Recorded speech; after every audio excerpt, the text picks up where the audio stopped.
What do you do when your life sucks? Yeah. So David did his video earlier. He's in Sweden, so he has a better timeline. I just got back from the club and hung out with some beautiful people, and now it's time to drop some fucking life experience on your asses. Let me get in the house and hang out in the new studio because it's better light, I think. All right, I take it back. The light sucks really bad in here, but I guess I'll have to fix that somehow. Anyway, so what to do when life sucks? Okay, so I'm going to preface everything I'm about to say with the fact that you should not discount clinical problems. Depression, anxiety, these things are real things. So there are people far more qualified than me. Most of them I went to school with, and then they went on and got their fucking doctorates and, you know, MSWs or whatever, MFTs. I stopped and went on to the life coach action, which I didn't need a massive education for. Those people are going to help you with those things. Therapy is relatively cheap. You have your new healthcare. Fucking, they got parity, so you can afford to do some sessions with some actual professionals and deal with those issues. If you are experiencing things that are out of the ordinary and have depressions that are you have symptoms that are, you know, reminiscent of depression and things. The resources are there and they're available. So some guy on YouTube is not necessarily going to help you with all of that. But if you have momentary things in your life, let's see if I can get an angle here. Oh yeah, that's flattering. If you have momentary things in your life where life kind of does this ups and downs, you find yourself in a down, there are plenty of ways to kind of snap yourself out of it and get yourself into a better feeling state. Most of the things that we do are completely designed to cater to our emotional responses. So most of the motivations that we have, you know, we have these primal motivations. We have, you know, the need for sex, food, shelter, or whatever. We have the human needs theory stuff where, you know, we need significance or love and connection and growth and all those things. There are a lot of great frameworks to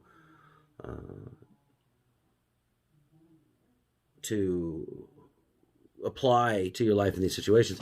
But most of the things that we do are to get ourselves to feel better. And so I was talking to one of my, I guess he's not really a student. He's another coach, and I met him probably 4 years ago. He came over today to work on his website and talk about some music stuff. And he was asking me, what happens when you get yourself into a funk? What happens when you get yourself into a place where you feel like you're not able to pull yourself out and not able to feel productive, not able to feel worth it or worthy or whatever it is, and all your insecurities come up and they attack you. So that dovetails, the conversation I had with him dovetails really nicely with David's prompt today, which is what to do when life sucks. So if you find yourself in one of these situations and you're not suffering from, you know, clinical depression and things that are better left to a professional, I have a few things that you can do. And I told him that you can pull yourself out and get yourself on the upward trajectory towards meeting your goals and feeling better generally about your life. First off, like I said, everything we do is to handle our feels, right?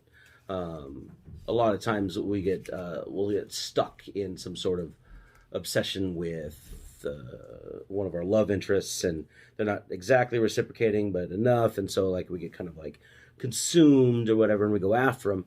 Well, most of that has nothing to do with long-term goals of, you know, intimacy and raising children and practical applications of, you know, pair bonded relationships. Most of it has to do with pulling our egos back after feeling rejected or feeling hurt, getting some sort of validation and that we feel were pulled away from us, right? So we'll go out and we'll try harder, and we'll follow the romance storyline where what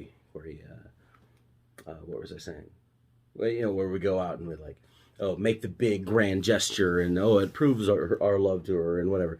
That kind of stuff is all great and dramatic, but if you've lived as long as I have and has gone through as many broken relationships as I have, you start to realize that there's a pattern that when two people aren't compatible, they end up self-destructing, especially if they're doing it on some sort of pretense. And most of the things that we do in those spaces are meant specifically to make us feel better and has nothing really to do with the overall end goal. Love, marriage, kids, or whatever the fuck you want to do in the future.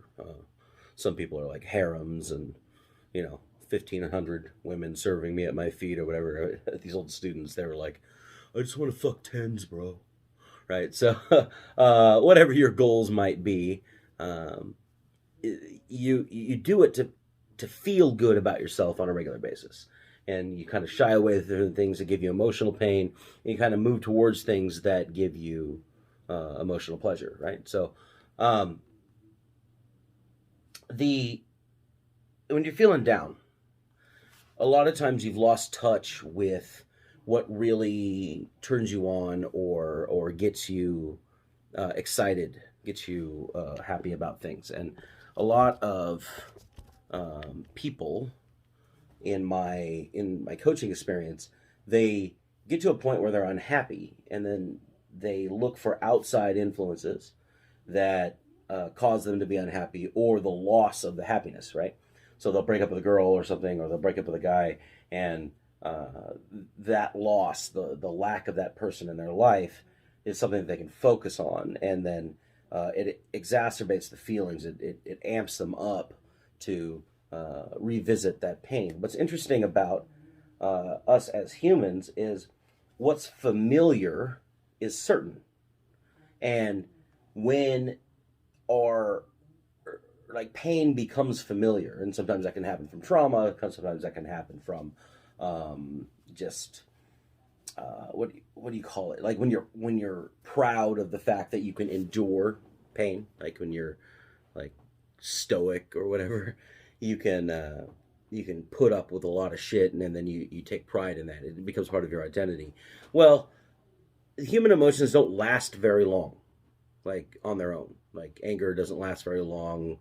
You just can't carry it on. You have to kind of, like, biophysiologically speaking, like you get all flipped out and you go in parasympathetic and you're like, ah, and then, a couple minutes later, that feeling starts to subside because your body can't just be running on a red line the whole time. Like you can't just like be constantly fucking tensed up. So what you have to do in order to maintain the length of that emotion is you have to bring it back up in your mind, focus on it, and then act those things out in your brain, and then it'll fire those things off again. And usually it's a diminishing returns. So the more pissed off you are at somebody, you can carry that feeling on by bringing out, oh yeah, but they really did this. Oh yeah, and they have a pattern of doing this, and you get yourself into this whole eddy of a number of different things that reinforce that original emotion, so that you can stay mad for a very long time and justify your whatever behavior you're trying to justify with that anger. And a lot of people get into this space because it's comfortable to be there. They know how to handle being depressed. They know, like I said, I'm not talking about clinical depression, but they know how to handle being angry or upset or feeling betrayed. They know how to handle it, even though it's not a good feeling, even though it's not happy. There's certainty there because they're stuck in that rut of understanding exactly what to do and being able to see the end of the process. Every time they get angry, they run through the script of things. Robert Cialdini used to call it the click-whir effect, where like you play a tape of the same dance of emotions, and when something triggers you, you just hit play, and then that thing just plays out. Right, click word, right, and he pointed out the fact that most people subconsciously run through the same patterns because they're attached to certainty, right? They know that if they move down this path, they know what's going to come out the end. They can predict the emotions that are coming up, right? So a lot of my clients and a lot of the people that seek me out for not advice, but somebody to talk to, they get into these spots where they just run the same pattern over and over and over again.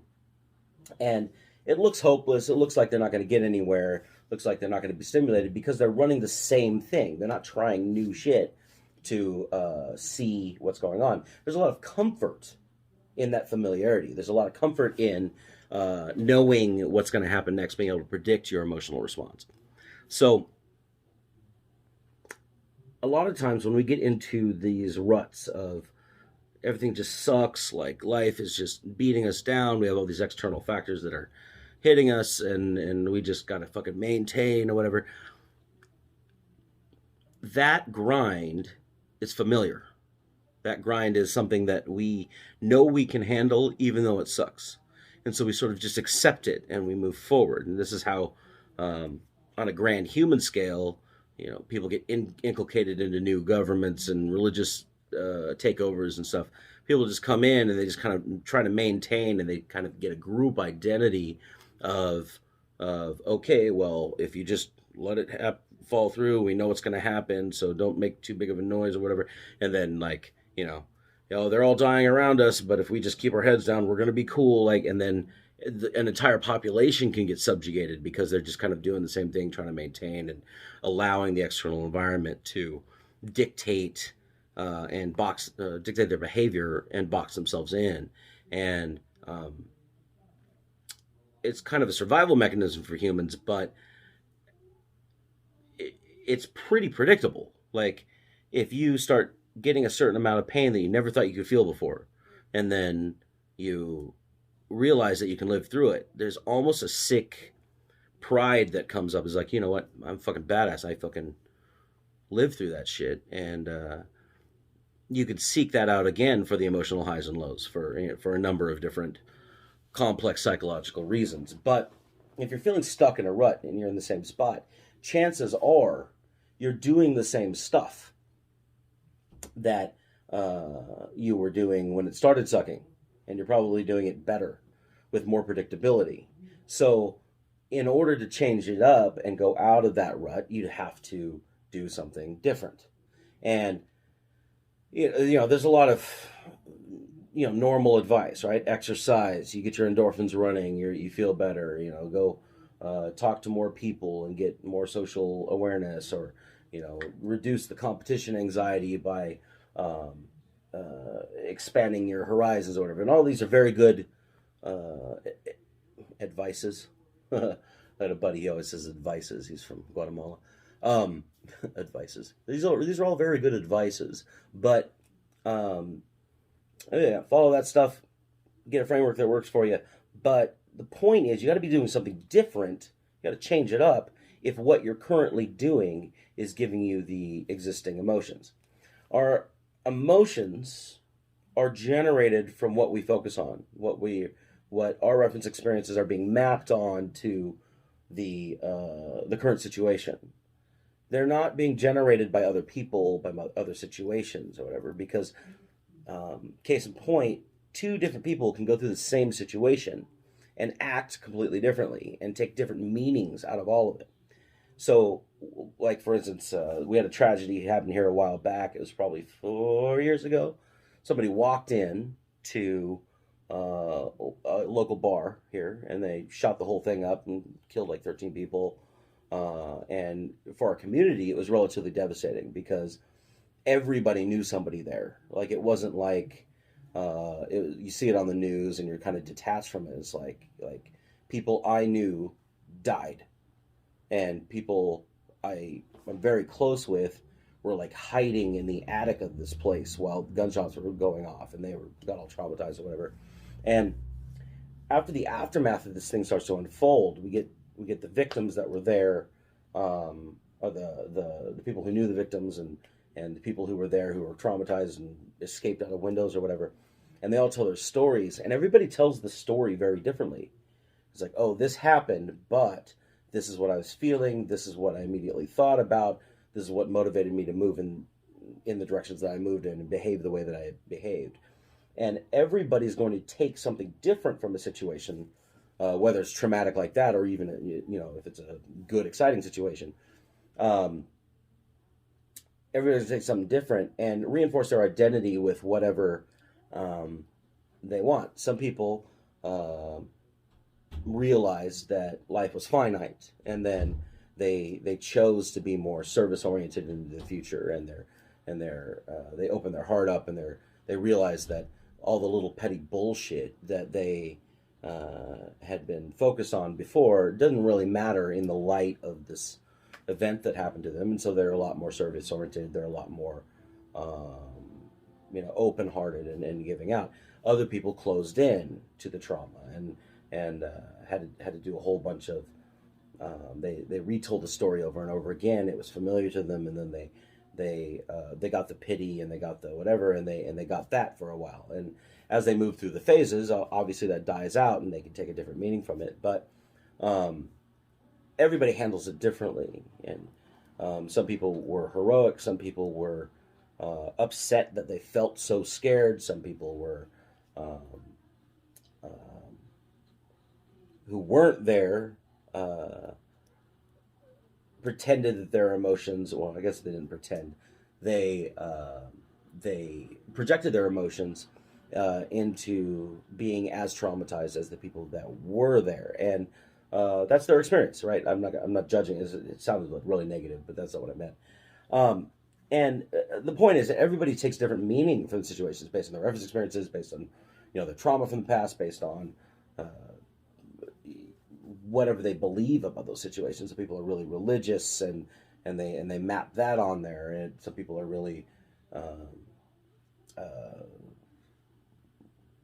like they have a passion or a cause. Like some people are like really anti-Second Amendment or whatever, and then they map that onto that, and then some people are like really pro law enforcement. They map that onto that, and they find their little niches and identities to take part in this event. And all of that to say is the event itself was tragic and horrible and lame and shows really bad parts of the human existence and whatever. But all of that to say, all of those people took different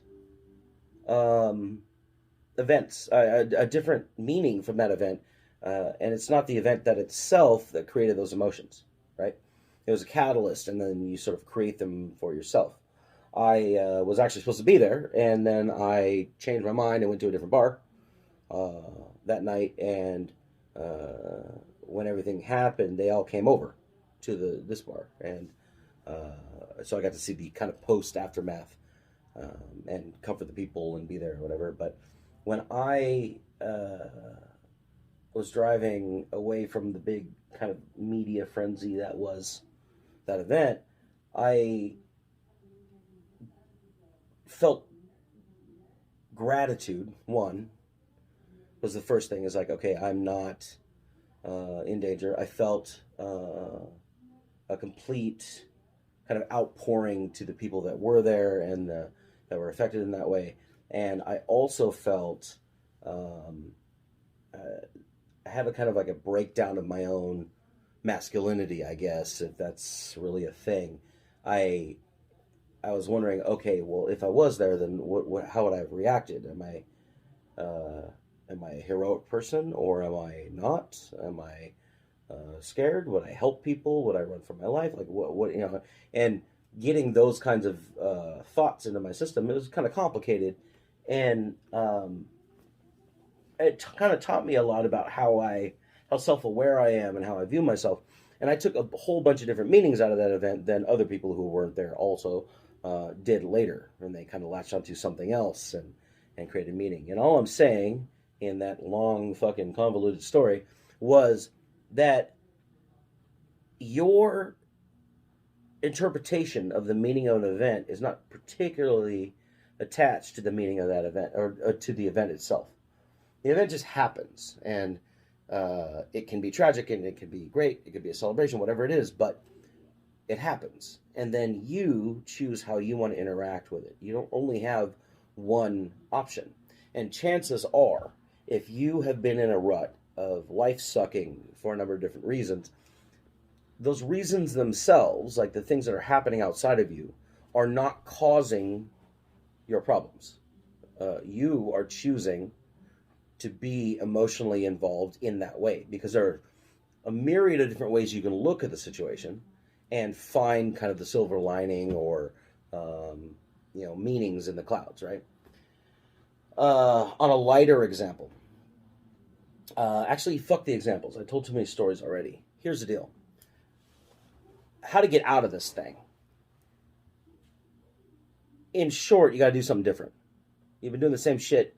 If you're going to sit around, we've been in COVID for like 9 months now, and I know a lot of people who just kind of became recluses. They got into their houses, and they changed their whole lifestyle up. They regret the fact that they can't go out, and they have all these reasons, and their lives are kind of atrophying in front of them because everything they used to know doesn't exist like it used to anymore.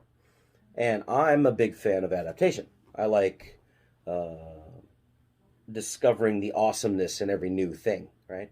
COVID for me has been one of the best things that ever happened, because it allowed me to focus on things more internally rather than the external. I started all my music stuff. I wrote a whole bunch of stuff down for my upcoming company that I started. I'm back in the gym. I'm losing weight, and doing all this stuff for me and for my own emotional state, because I wasn't allowed to blame all that stuff on external circumstances, because for months, like, I couldn't even, there was no external circumstances to blame. It was just me sitting there. So I was able to make a great kind of resourceful time out of the time that we were kind of stuck and everything was different. And I was talking to my buddy Skylar about this, and he was saying, yeah, there's some of us who will just explode from having the extra time and having the extra resources and time for introspection and self-awareness, because of the whole world calmed down for a little bit. And then there are others of us who will cease to be stimulated by the outside environment, and then also cease to grow because that was our catalyst, right? And if you're in the same spot, doing the same shit, and feeling like shit, feeling like life sucks, then do something different. Now is the perfect time to pick up a new hobby. Now is the perfect time to meet new people in a new way, because people are socially different than they used to be. Their cliques aren't the same. Everybody kind of fell apart, and you're able to meet people a lot more organically when they're out. And there's a bunch of different ways that you can change your routine up. This guy specifically today, he was talking about he was having problems with dating, and turns out he wasn't having a problem with dating at all. He just wasn't getting out into the field and meeting new people. And so it seemed like there was a big lack of people in his life. I was like, well, then meet new people. He's like, well, this time is really bad. I can't meet new people. I'm like, well, look, like, there are plenty of places to go. Places are open, and there's people all over the place. There's just not in the numbers that you were accustomed to back when everything was open, right? So why don't you just make an excuse? You need new vitamins or whatever, you're running out, drop by the fucking Whole Foods or the Erewhon or whatever. And, if you see somebody that's attractive, go make a comment, because people are really open to talking to people now, because the social thing has been kind of cut. And he's like, well, I don't, whenever I go out on purpose to go meet people, like, it just seems contrived or whatever. And I'm like, yeah. So you find the lowest thing that you can really make a reality, right? Let's say you meet one person this week, and You make an authentic comment. You don't have to like contrive anything or think of lines or whatever. It's not like some sort of weird thing. You just go to places where people are, and then if you see somebody that catches your eye, then go say something about it, right? That's it. Like it's a very small step, but it's going to be different than what you've been doing, which is bitching about your ex-girlfriend and staying at home and not getting out and meeting anybody, right? Like that's what you've been doing. So even one small step past that is going to change the trajectory of your opportunities. And the more experiences you get in there, it's going to lock down those opportunities as something that was favorable. And then you're going to get momentum as you go, and things are going to change for you, right? It's not a far stretch to say that if you meet a new person every day, you're going to have a whole entire new friend group in 6 months, right? Like it's not that hard to jump. You just have to meet new people. And it's like, oh, I can't because I never see anybody. Well, then why do you eat by yourself? Why don't you go somewhere where there are people around? You can wave at them from 6+ feet away and still have a conversation and still flex your social muscles or whatever. You can do that. So if you're not getting the results you're looking for, and you're just looking for them and hoping they just fucking materialize in front of you and you're doing nothing about it, well, that's why you're in a rut. So, a long story short, this is probably a really fucking long video, but if you're here still, then the answer is do something different.